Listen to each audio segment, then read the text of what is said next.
Mutamenya bo muri bo bano b'Imana se ni muziko muri ba ambasaderi muhagarariye igihugu cy'ijuru n'isi abo mubwirije mubamenyesha iby'iwacu ubu hari abantu bavuye mu byizerwa bajya guhungabana barahari uza abantu bahungabanyira hejuru y'amajipo basambana ni benshi ayiwe uza amajipo ahungabana kubera gusambanywa ni benshi.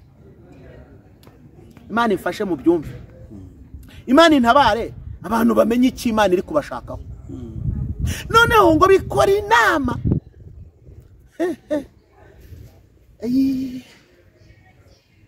bino biti ngo bikoze inama reka meraho byashoboreje ndagaruka aho byahereye.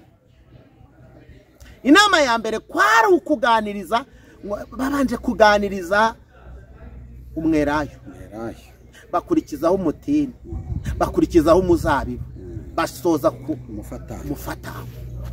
mufatangwe disi ngo barawubwira batariko rero tuyobora naragera ku mufatangwe kwanza reka tubivuga uko bisa nta kibazo. Kumwerayo ngo birawusanga biravuga ati rwose mwerayo we mwerayo uti twakurebye twakwitegereje tubona ari wowe ukwiriye kutuyobora, ari wowe ukwiriye kudushiramo bese ukatubera umuyobozi. Mwerayo we ese urabyemera murokore we nukuri ni wowe twahisemo, ni wowe dushaka ko ari wowe uhagararira ibintu byacu, ni wowe wabana natwe tumaze iminsi tugutekerezaho. Ariko ibi bintu umwerayo watekereje abantu ntago none babitekereza ngo wahise winjira ureba ukuntu uramutse uhungabaniye hejuru y'ibiti wahita ukamuka rwose, kandi ngo ufite amavuta akenerwa n'abami amavuta ya Elayo, amavuta akenerwa n'abami, amavuta akenerwa n'abanyacyubahiro.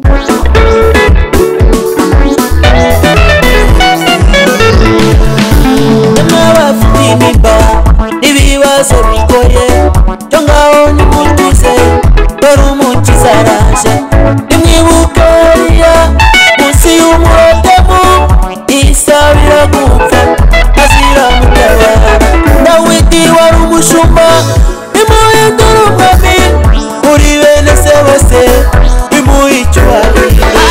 Iyo ni Imana niyo n'imbaraga dore iyo ni ubasha kanije gutabara.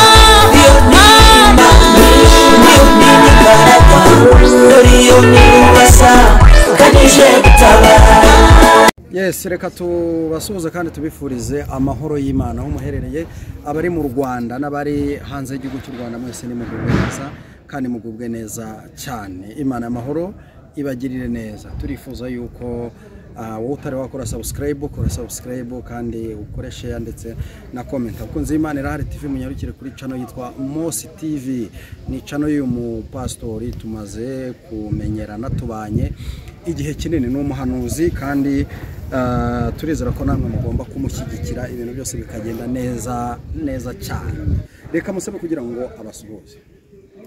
Ndabasuhuje cyane bene data bakunzi kandi abo tubana ku Imana Irahari TV ndetse no kuri Mosi TV, mwese ndabasuhuje amahoro y'Imana bane namwe. Imana y'amahoro ikugirire neza cyane pastori. Uyu munsi tugiye kubana utugezaho icy'Imana yagutumye kutugezaho. Reka ngusabe kugira ngo mbere yuko tubana ubanze usenge Imana. Karibu Mwami Imana yacu, reka tugushimire tuguhimbaze, tunezezwe n'urukundo ugira, tunezezwe n'imbabazi zawe. Uyu mwanya duhaye agaciro imirimo yawe, nayo mpamvu tukwingingiye kugira ngo ubane natwe mu ijambo ryawe. Abantu bose bagiye gukurikira iri jambo ryawe bahembuke, babohoke, bunguke, ugabanye umubare w'abarimbuka wongera umubare w'abakizwa.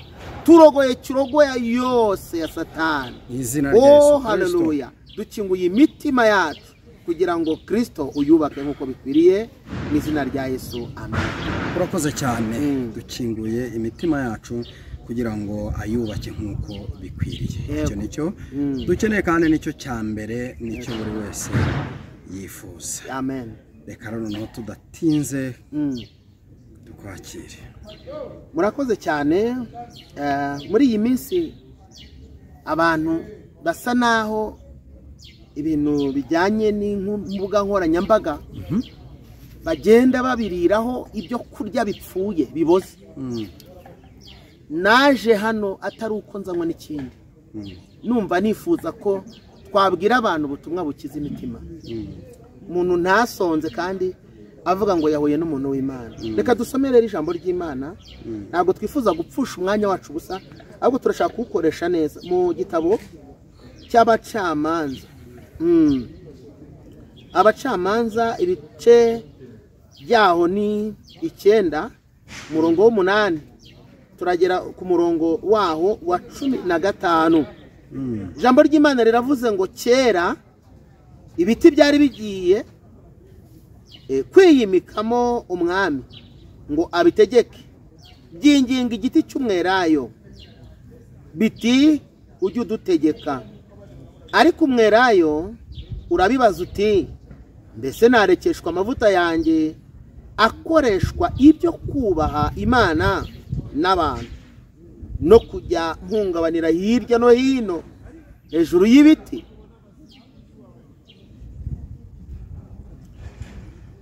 Icyo ngicyo ni umurongo wa mbere,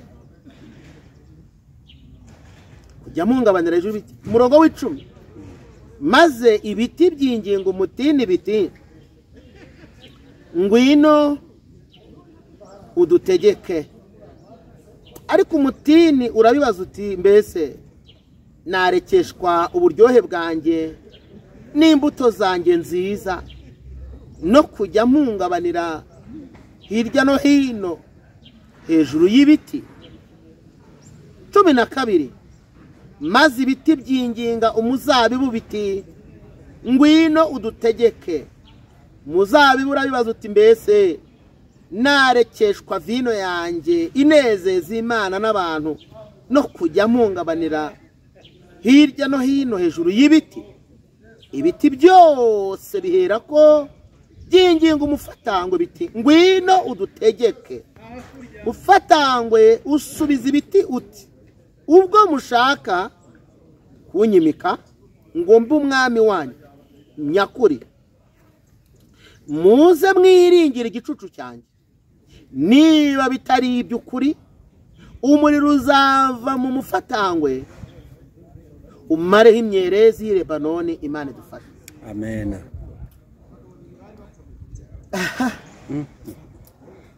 Ijambo rivuga ngo mu by'ukuri koko icyakurekesheje amavuta yawe cyari gikwiriye koko cyo waguranya amavuta? Ikintu waguranya agakiza k'Imana, ikintu waguranye, ikintu cyatumye ugurana kwera imbuto muri wowe, se nicyo koko cyari gikwiriye kukwambura ubuntu bw'Imana muri wowe? Imana idufashe.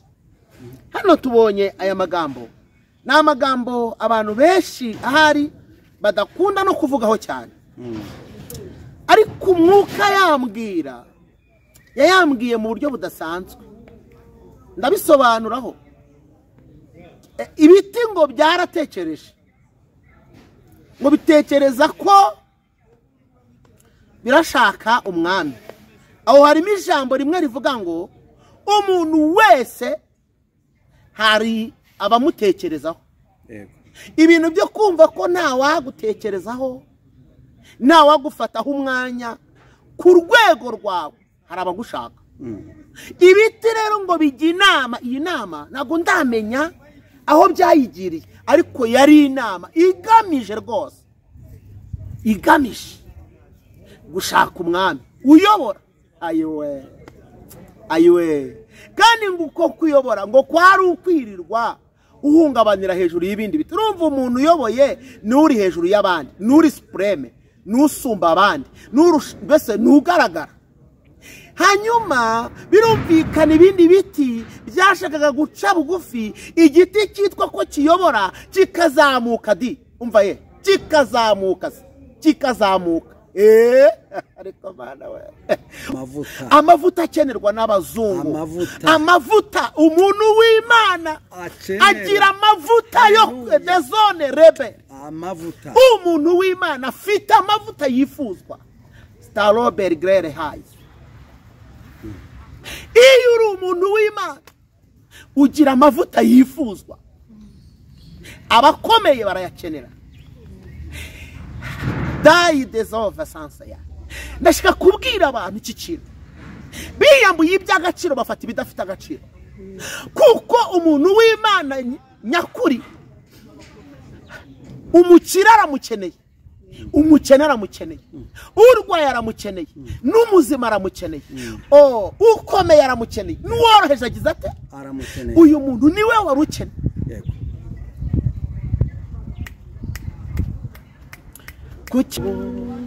Kuki mwitesha agaciro?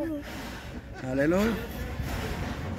Iyo utitesheje agaciro uri umuntu w'Imana, Imana iguha amavuta akenerwa n'abato, n'abakuru, n'abanyembaraga, n'abashonje, n'abahaze, n'abarwaye, abakeneye urubyaro baragukenera, abakeneye kuva mu kuzimu kw'ikuzimu baragukenera, abakeneye kumurikirwa n'umucyo baragukenera, adinesta abakeneye kubyara baragukenera, ababuze uko bagira baragukenera, abishwe n'ibitega n'amahembe baragukenera, ababazimu bateye baragukenera. Umwerayo uravuga ngo sinshobora, hanide zome pia muri ngenda abizi ko hari amavuta, muri ngenda abizi ko hari mwitabaza denebe lango liya baoze ngini vaide past nima. Haleluya. Abantu ntago baramenya agaciro k'umuntu w'Imana, niyo mpamvu niyo barekura agakiza bakarekura batigeze bakora imibare.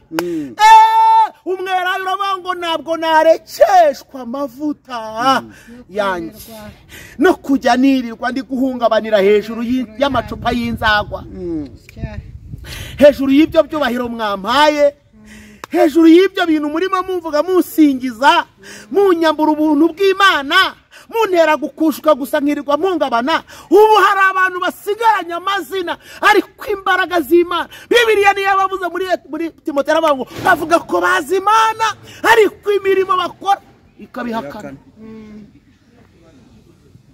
Ageze hirya ngo bafite ishusho yo kwera ariko bahakana imbaraga zako, imbaraga zo kwera, imbaraga zo gukiranuka, imbaraga z'ubumana, imbaraga zo kwirinda. Basigaranye ibintu gusa, twarabohowe, twaracunguwe, mfite amasezerano. Iyo ushizemo kakaririmba kabango nari ngiye ukaririmba kandi nyirako yahita yumva yuko wenda nta kibazo, nta kibazo. No bo bafite kuntu bavuga bati tubitse inyandiko nyinshi z'amasezerano, ariko reka mbakurira inzira ku murima. Daniyeli yavuze mu 11:3 yaravuze ngo abantu baca mu masezerano Uwiteka azabayobesha kubasheshenga, ariko abantu bazi Imana yabo bo bazakomera. Ni dizebone nibamara gukomera shayibistafo bakora ibintu by'ubutwari. Abantu bazi Imana yabo ntabwo bazigera bayoba, ntabwo bazayoba inzira. Yego, ntabwo tuzayoba inzira, tuzagerayo. Hari ibyo twanyuzemo hanyerera, hari naho tunyura, ariko muhumure inkingi y'igicu izatujya imbere. Haleluya. Ntabwo tuzayoba inzira, oya ntabwo tuzayoba inzira, tuzagerayo. Pawulo rero aravuga ngo nubwo tugaragara nk'abantu bapfa ariko ntago dupfa, dukubitwa hasi ariko ntago twihebye, tugaragara nk'abakene ariko dutungishije benshi. Hari abantu Imana ishimwe. amen. Nzakababwira ubutaha mbaha n'ibimenyetso. Nagiye kwigisha i Remera mu gihe cyatambutse, nasanga umudamu arambwira ati kujya usengera Imana ikantabara. Ti wasengera? Ndamubwira nabwo ko arayitatu kuko barashaka kukwica. arambwira ati nibyo ni ku ijambo ryitwa kutarekeshwa amavuta no guhungabanira ku bidafite umumaro. Barashaka kukwica ariko niwemerera Imana ntacyo uzaba. Abarambwira ati none se barashaka kumora iki? Avuga ni nabibonye ni ibitero byaturutse iyo mu muryango ariko nanga kumubwira ko ari uw'iwabo cyangwa ari uwo kwa mugabo we. Nyamara nari nabibonye neza. Bari wabibonye. Ndangije namubwira ni ufite ikibazo. Afata amasengesho y'iminsi 3. Niyo mpamvu navuze ngo nzabizana nuko mfite n'ibihamya. Amasengesho yarayasenze y'iminsi 3 ngo agire ngo arayarangije ariko haza kuzamo abadamu 2 bamufasha kuyasenga. Bayashoje bajya mu rugo. Bageze mu rugo aba nk'ujya mu nzu kwa kundi baba bari gutegura ngo abantu baze gufata kacyayi. Aba nk'ujya mu nzu ngo yirambike nyine ategereje ko abana babahaga cyayi. Ageze mu nzu mu cyumbi we yinjiranwa n'imbebe 3 ntoya. Arazikanga azikanze zanga kugenda. Arabyuka ziramusuzugura cyane. Arabyuka afata inkoni agiye kuzikubita 2 ziruka imwe arayikubita. Ayikubise arayinoza. Abantu babadamu batari ko icyo ni iki cyuri mu uhongana nacyo.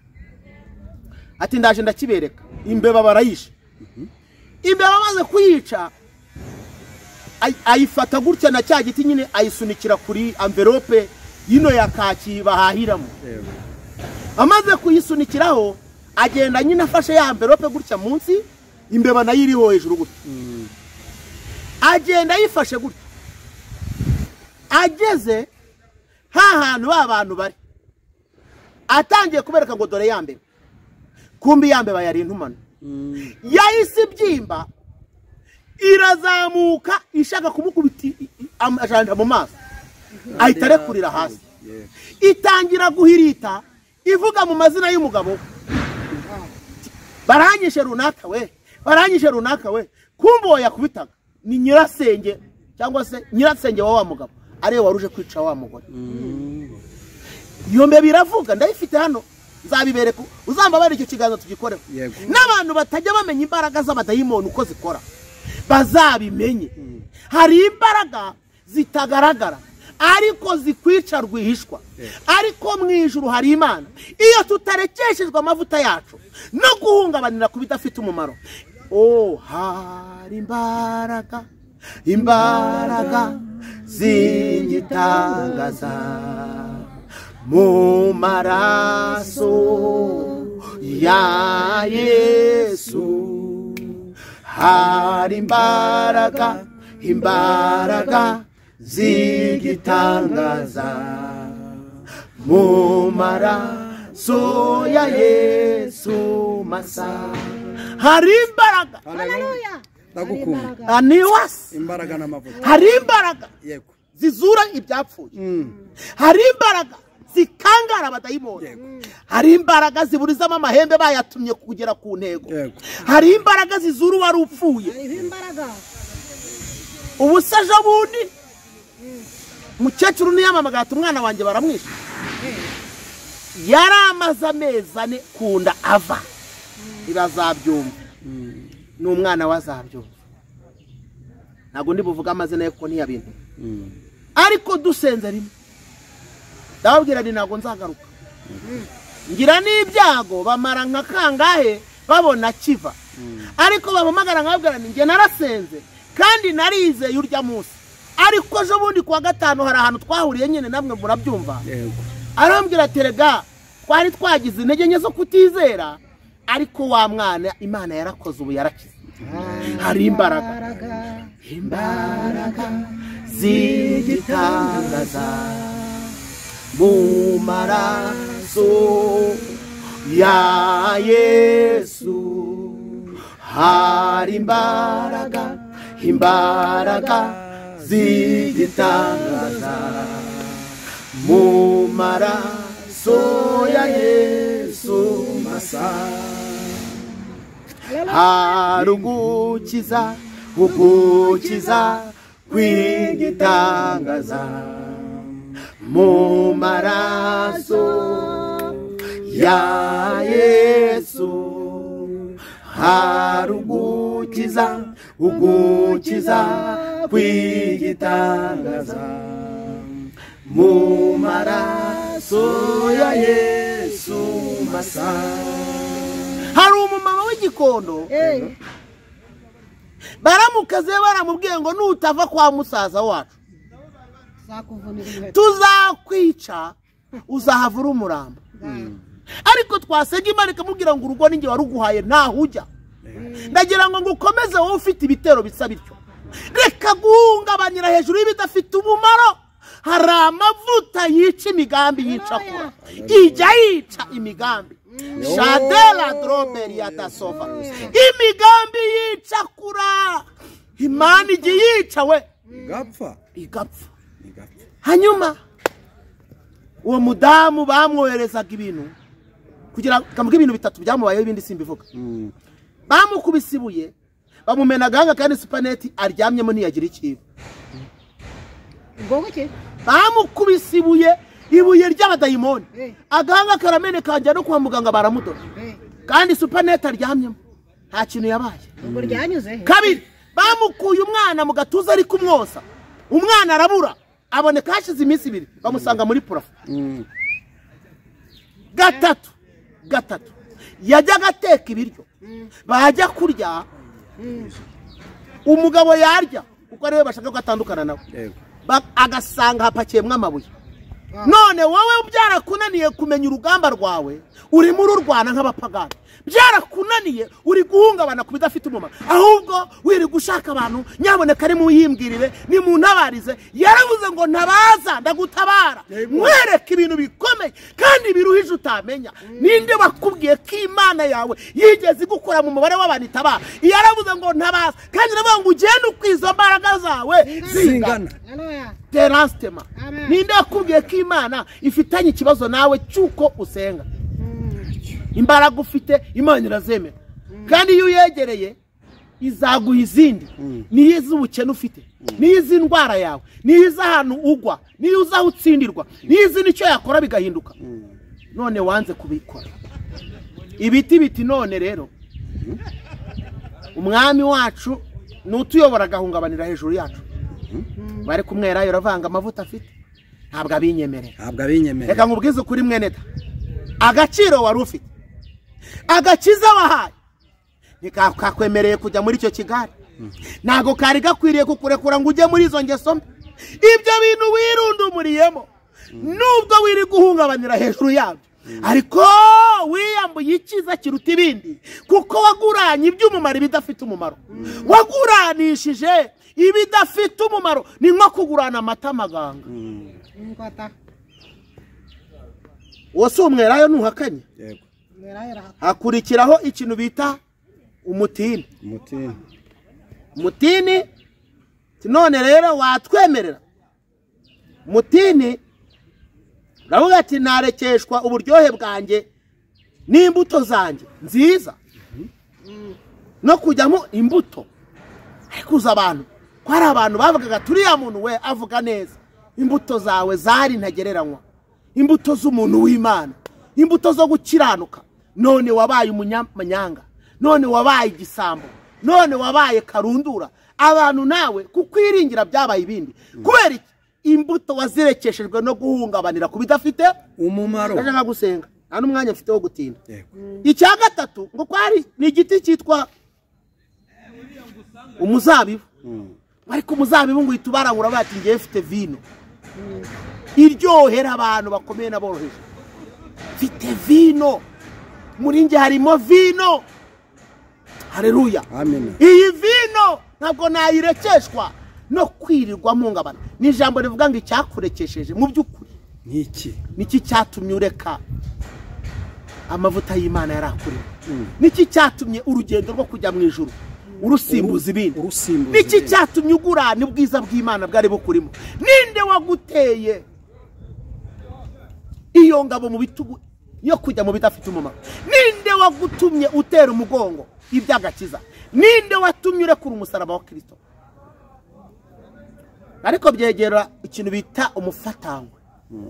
Batangwa ati jewe nemera kubayobora ndi ready, ariko mwese mukamanuka nibyo reka abantu bavuye mu mudendezo bajya kwibohesha ibidafite umumaro muri bujye munsi y'igicucu cyanjye mwese kandi nimuramuka mwibeshe mu gake bake umuriro uzava mu mufatano uhita ufata n'ibindi byose n'iminzenze n'ibiki byose nta na kimwe kizasigara ni ijambo rivuze ngo urwo nzapfa namwe nirwo muzapfa buriya hari abantu bamaze kwiyambura gukizwa na Yesu bemera kwijandika mu bidafite umumaro kugeza iyi saha ameze nka kakanyoni kikaritse ku nzira kavuga ngo napfa nakira simbizi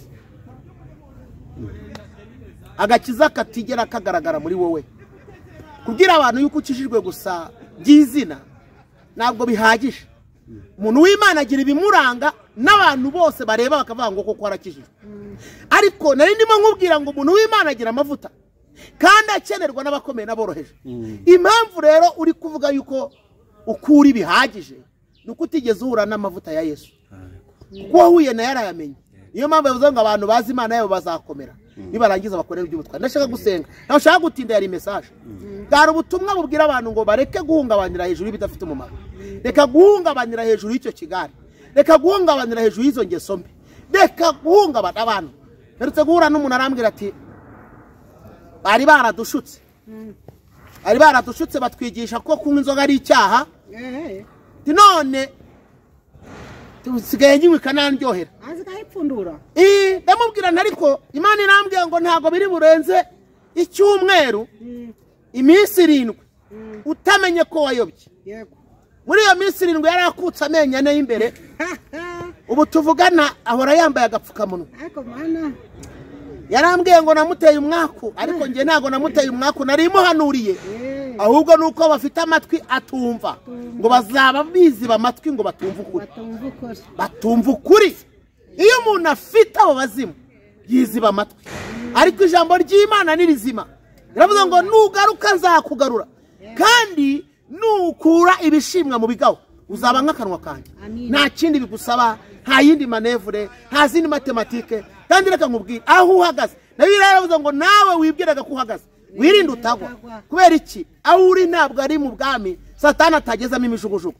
ahubwo aho hantu uri wari ukwiye kuhahagarara ugahumuriza benshi Imana iduhana umugisha reka dusenge shaka gusengana nawe we wacogoye hari n'abantu bacogojwe n'ibyo babonye mu madini wabo hari abantu bacogojwe n'intambara bahuye nazo hari abantu bacogojwe n'abashumba babashumba hari abantu bacogojwe na bene se babanaga hari abantu bacogojwe n'ibyo babonye mu nsengero ariko rero nkubwira ngo Imana Yesu Kristo ko yararejwe n'uyu munsi niko ari ni nako azahora iteka ryose Imana idufashe Imana ibahe umugisha Imana ibagurira imbago Imana ibarebe neza Imana igusure Imana y'imbaraga babohewe mu maboko y'abamugome Satani muze twese tubashake tubasangisha umukiza iducogore gusenga kugeza ubwo Yesu aza iducogore gusenga hela sabone kanto kugeza ubwo Yesu aza muririmbire horaho Yesu ari hamwe natwe tunesha ibigeragezo kubw'imbaraga za Yesu muze tumukorere tumuhe ubutunzi bwacu ndetse ubwenge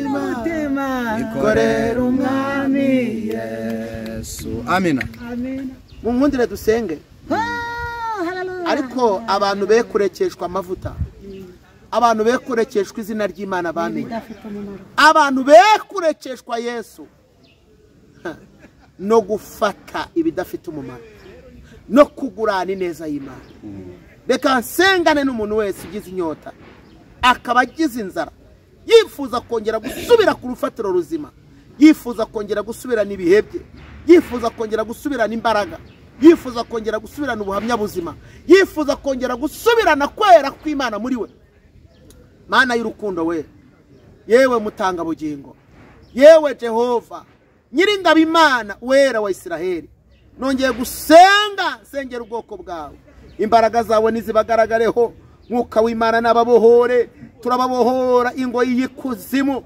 turababohora ingoyi y'ikuzimu, ingoyi y'abadayimoni, ingoyi y'ibidafite umumaro, ingoyi y'ibibatesha agaciro, enosha bini wiridrome katika jina la Yesu. Mwuka w'Imana nagarura imitima, mwuka w'Imana niyongera afate mpiri ibitekerezwa rwihishwa, nagarura ubuzima bwabo bundi bushya, niyongere yegura imitima yari yaraguye, niyongera abyutsa bari baraguye mu rwobo, guhera none ibintu bihinduke kandi dutesheje agaciro bidafite umumaro. Mwuka w'Imana agende akize kandi abohore mu izina rya Yesu. Amen. Mushumba ukiri muri ayo mavuta, umuntu yakwifuza gusengana nawe cyangwa kuvugana nawe, nyemerera utambutse nimero yawe ya telefone. Murakoze cyane, nimero ni 0782 64 60 89 0782 64 60 89. Utari mu Rwanda imbere y'iyo mibare yongeraho guteranya 25. Imana iduhana umugisha kandi tuzakomeza kuvugira Imana mu gihe cyose ikidutije umwuka wo guhumeka. Shalom. Murakoze cyane.